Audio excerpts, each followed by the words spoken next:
Bueno, y ahora en Diálogo Internacional vamos a escuchar la columna de Marcelo Rodríguez.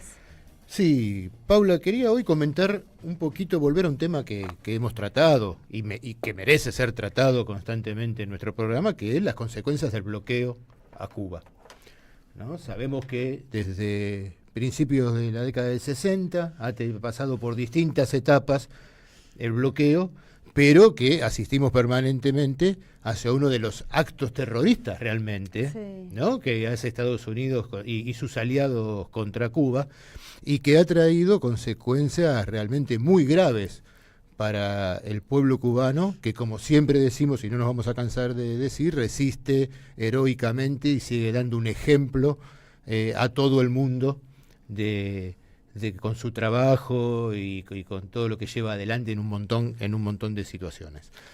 Pero quería hoy comparar un poquito dos tipos de relaciones que está estableciendo Cuba. Una, cómo siguen las agresiones de los Estados Unidos, y otra, cómo, a pesar de estos bloqueos, está llevando adelante unos acuerdos con China que está ayudando mucho a transformar. Porque otra de las cosas que nos pasa cuando vamos a dar a veces charlas, etcétera, a los que trabajamos China, sobre todo, y tenemos estas posiciones, siempre nos preguntan por qué China no ayuda más a Cuba, sí, ¿no? Tal cual. Esa pregunta aparece siempre, digamos.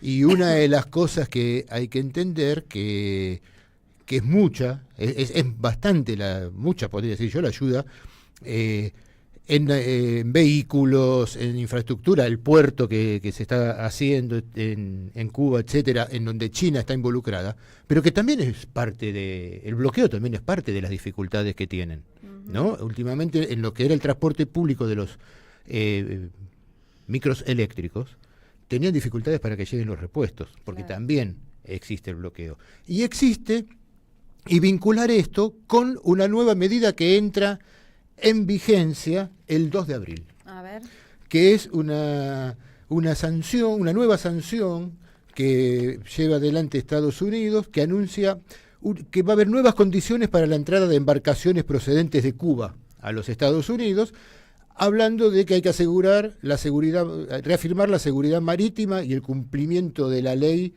en los Estados Unidos. ¿Cuál es esta ley? La Ley de Seguridad del Transporte Marítimo, que junto con que la lleva adelante el Departamento de Seguridad Nacional, y que incluye, sabemos nosotros, a Cuba en la lista de estados patrocinadores del terrorismo. Entonces, utilizando esta excusa, se ha dado instrucciones para que el Servicio de Guardacostas, que opera bajo este departamento, controle y no permita el ingreso de aquellos barcos o naves que vengan de Cuba si no cumplen las medidas antiterroristas que se le imponen. O sea, de cualquier país que hayan pasado por Cuba. ¿Qué ha pasado por Cuba? Ahora, uno se pregunta cuáles son las medidas antiterroristas. Ya sabemos de qué se trata esto, ¿no? Y esto lo que busca es ampliar el carácter extraterritorial del bloqueo, porque intenta que tanto operadores de embarcaciones marítimas, estadounidenses y no estadounidenses, de cualquier otro país, sientan la necesidad de no pasar por los puertos cubanos y de seguir negociando con Cuba para no ser sancionados en Estados Unidos. Marce, te pregunto acá, o sea, embarcaciones de cualquier tipo, comerciales, hasta cruceros, por ejemplo, que para Cuba están Uno de los temas también tiene que ver con el turismo y tiene que ver con los cruceros, ¿no? Entonces, este reforzamiento que va a entrar en vigencia a partir del 2 de abril es una de las, como decimos siempre, de las constantes agresiones que Cuba sigue sufriendo por parte de Estados Unidos y sus aliados en este largo proceso de bloqueo y agresión que sufre. Por otra parte, unas noticias muy importantes hubo esta semana, porque venimos escuchando últimamente sobre los apagones y los problemas energéticos que ha habido en Cuba. Entre ellos, una de las cosas que había sucedido es que algunos de los generadores de origen francés habían dejado de funcionar y por el bloqueo no llegaban los repuestos. Porque es como dice Atilio siempre, es los barcos, las aseguradoras, los puertos que tienen que tocar, todo está trabado, todo. Es todo un entramado pensado muy perversamente, ¿no?, para seguir fortaleciendo el bloqueo contra Cuba. Pero Cuba sí acordó un programa de transición energética con China, Y este último viernes se inauguró el tercero de los 92 parques solares fotovoltaicos que están previstos que de aquí al 2028, empiecen a funcionar en la isla. Esto sería realmente clave, porque si bien lo que solucionaría más que nada es el suministro de electricidad en los hogares, etcétera, no tanto para la industria, en el cual el combustible fósil sigue siendo, y eso pasa en todo el mundo, todavía sigue siendo central, pero podría dar un alivio muy grande y un respiro, como se está avanzando en esto, ¿no? Ahora, para fin de marzo, ya va a haber 8 nuevos parques instalados con esta tecnología china, y esto forma parte de un plan muy potente que está llevando adelante Cuba para cambiar la matriz energética de la isla y dejar de depender completamente de los combustibles fósiles, ¿no? De paso se intoxican menos.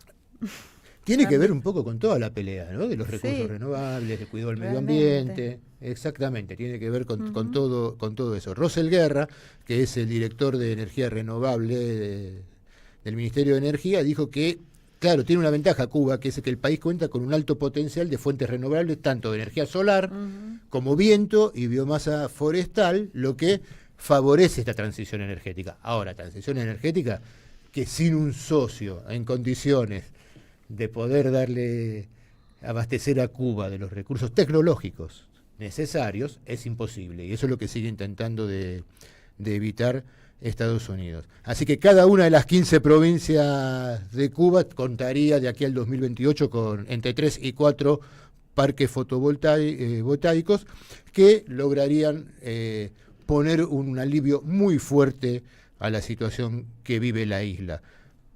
Que también tiene que ver con las consecuencias del bloqueo. Insistimos, es lo que queríamos en la columna de hoy volver a trabajar, ¿no? Porque, por ejemplo, Cuba consume 8 millones de toneladas de combustible cada año. De ella produce 3. El resto tiene que importar, o sea, es más del 40% de los hidrocarburos que se utilizan para la generación eléctrica, tienen que ser importados. Y como estamos viendo, lo tiene tan claro los Estados Unidos, que a mí me parece que no es casual que tengamos esta semana la noticia del avance en el proyecto de reconversión energética de la mano de los acuerdos con China, con el fortalecimiento de las medidas contra el transporte marítimo. Sí, claro. ¿No? Porque hay parte es por el transporte marítimo que llega el petróleo que Cuba necesita y el resto del combustible fósil. Así que me parece que no está mal hacer un enlace entre estas dos noticias y ver cómo ahí está el tironeo al cual Cuba se ve enfrentada constantemente, pero que sigue con mucha dignidad y como un ejemplo para todos nosotros, dando lucha por defender su proceso revolucionario. Sí, porque además hay, me imagino que alguna vez leí, pero no tengo los datos firmes, pero un montón de esas embarcaciones que vienen desde allá, desde el otro lado del mundo, no traen solamente cosas para Cuba, y Cuba está enfrente a Estados Unidos, entonces es muy común y muy normal que cualquier barco proveniente de Europa, de Asia, de donde sea, si pasa por Cuba a dejar mercadería, sigue viaje y deja mercadería también en Estados Unidos porque son fletes alquilados para esos motivos. Absolutamente. Y ahora no los van a dejar. Entonces los barcos se la van a pensar 50 veces antes de llevar esa mercadería a Cuba, o les van a cobrar el cuatriple, que es lo que les pasa le hacen insustentable económicamente por las sanciones que le ponen. Y no nos olvidemos de otra cosa, Paula, para agregar. Tampoco es casual que hace unos meses comentamos acá, no hace unos meses, ahora, comentamos hace poquito acá en el programa, que Cuba ingresó como país asociado a los BRICS. Así es. Ese es otro de los elementos a tener en cuenta para analizar el recrudecimiento de las sanciones por parte del gobierno de los Estados Unidos. Bueno, seguiremos prestando atención a nuestra isla querida, Cuba.